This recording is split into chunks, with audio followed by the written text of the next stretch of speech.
गिबि खेबनि थाखाय भारत हादरनि साखाथि भुटान हादरनि बादायारि गेलेगिरि बाहागो लानायजों ब्रैथि सेरफां ट्रफिया दिनैनिफ्राय जागायबाय। थांनाय 4 बोसोर सिगांनिफ्राय जागायजेननानै बोसोरैनो खुंबोनाय सेरफां ट्रफि देग्लाय ब्रैथि बोसोराव आगान होबाय। सेरफां जायख्लं युथ क्लाबनि बानजायनायाव गुबुन बोसोरफ्राव खुंबोनाय बायदि अदालगुरि जिल्लानि सिङाव थानाय अदालगुरि बैरबखुन्द थांलाय फैलाय लामा सेरनि सेरफां गेलेग्रा फोथाराव दान मोनसेनि हाबाफारिजों खुंफुंनो लानाय देग्लायनि बादायलायनायखौ गिबि खेबनि थाखाय रुंसारि प्रिन्सन दैमारिनि मुङाव सेरफां ट्रफिखौ होनाय जायो। सेरफां गामिनि रुंसारि गेदेमा सुबुंफ्रा होलांनाय बिहोमाखौ मान होनानै आरो बिथांमोननि मुंखौ गोजोरै लाखिनो खुंनाय जोलुर बादायलायनायखौ एमसिएलए प्रेस मोसाहारिया बेखेवनानै होयो। दिनैनि गिबि जागायजेननाय गेलेनायाव मोननै गोख्रों दोलो भुटान हादरनि हानजा आरो रागरानि बास्राम जोहोलाव एफसिनि गेजेराव जानानै थाङो। आलासि महरै बाहागो लायो इउपिपिएलनि दैदेनगिरि ब्रह्मन बाग्लारि, अदालगुरि जिल्ला एफसुनि आफादगिरि कर्नेलियास दैमारि आरो ओनसोलनि गोबां मेलेमजिबि बिथांमोना। गोजोननाय मोनदों। जों बोसोरफ्रोमबो जोंनि गामिनि जायफोरा गामिनि थाखाय बेबायदि अबदान होलांबाय बिथांमोनखौ जों मान बावनानै सन्मान होनानै जों बेखौ खुंबोगासिनो दङ। बे ब्रैथि खेब जाबाय फोर्थ सेरफां ट्रफि बेखौ जोङो खुंदों आरो बेखौ जों सेरफां ट्रफि हिसाबै टाइटेल होनाय जादों आरो रायजोफोरनि हेफाजाब होनाय आरो अनसायनायखौ मोननानै जों जोबोद गोजोननाय मोनदों। देग्लायनि जिथु बादायनाय बेखौ सोरबा सासे रुंसारि बिथांनि मुङाव जों देग्लायनि बोसोराव आदै बिथां प्रिन्सन दैमारिनि मुङाव बेखौ होनाय जादों। ब्रैथि सेरफां ट्रफिखौ बे आदैनि मुङाव होनाय जादों। बबेनिफ्राय गेलेनाय हान्जाफोरा बाहागो लादों? दिनै जागायजेननायाव जोंहा साखाथिनिनो फरेन कान्ट्रि भुटाननिफ्राय मोनसे टिम फैदों। मोजां बिथांमोना बाहागो लादों, गेलेदों आरो राङागरानि जोंहा बासिराम जोहोलाव एफसि बे मोननै टिमनि गेजेराव बादायलायनाया जादों। दिनैनिफ्राय लाना माब्लासिम? जोङो बेखौ 1 दाननि गेजेराव फोजोबो। बेखौ जोङो दानसेनि हाबाफारि लानानै बे बादायलायनायखौ खुंनाय जायो।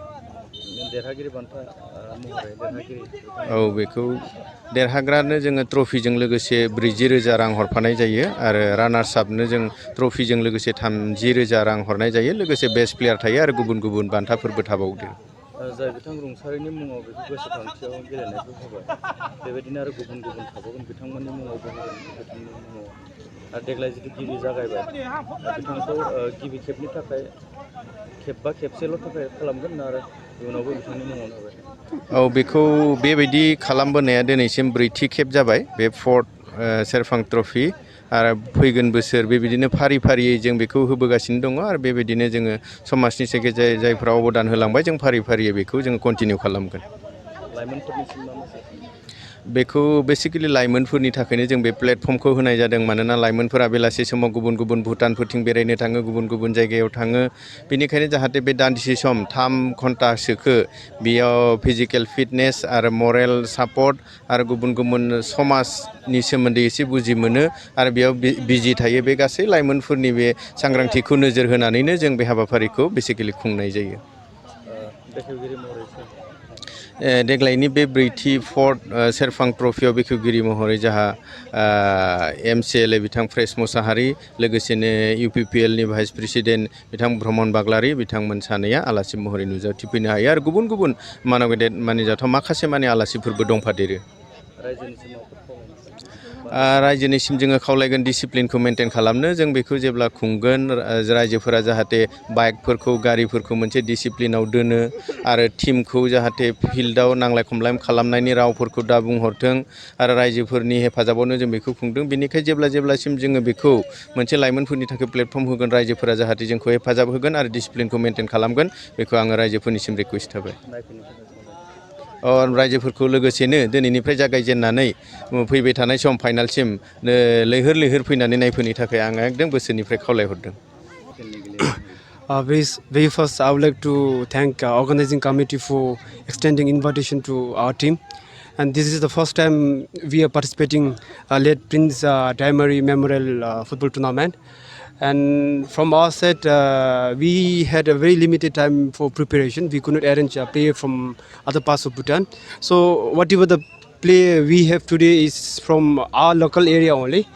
and we came here just to participate, not necessarily to win the match.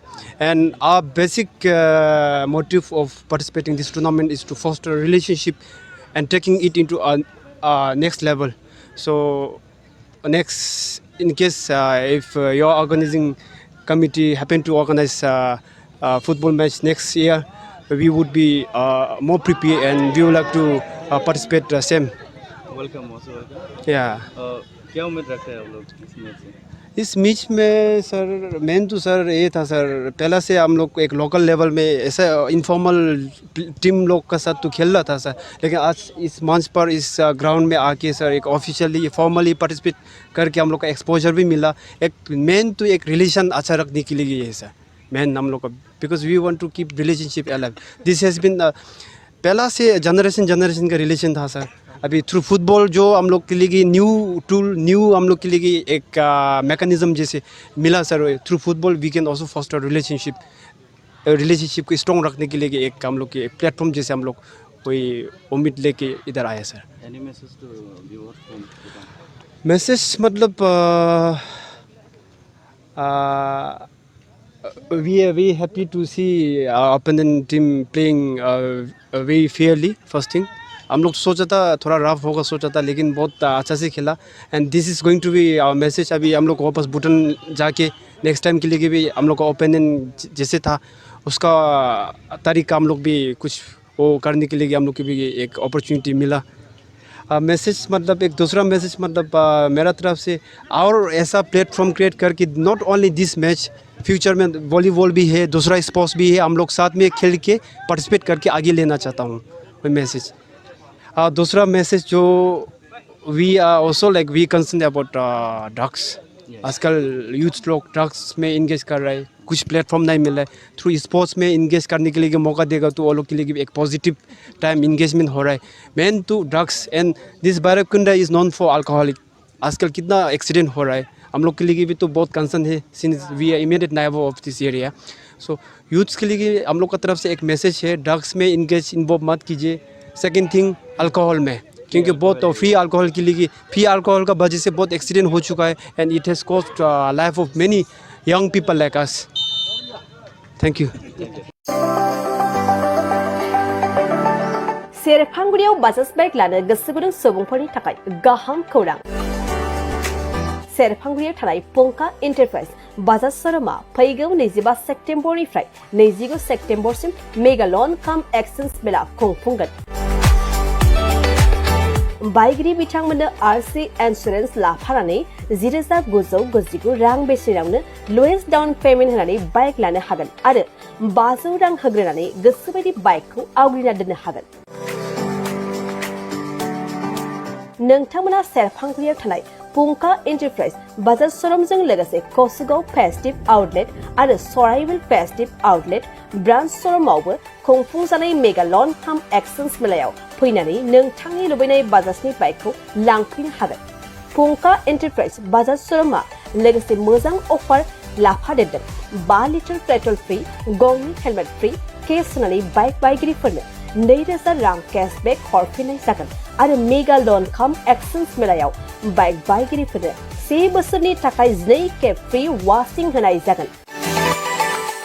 आबुङै मिन्थिबावनो थाखाय 6003817191 9101547892 आरो 9101598021 जानबुं नम्बराव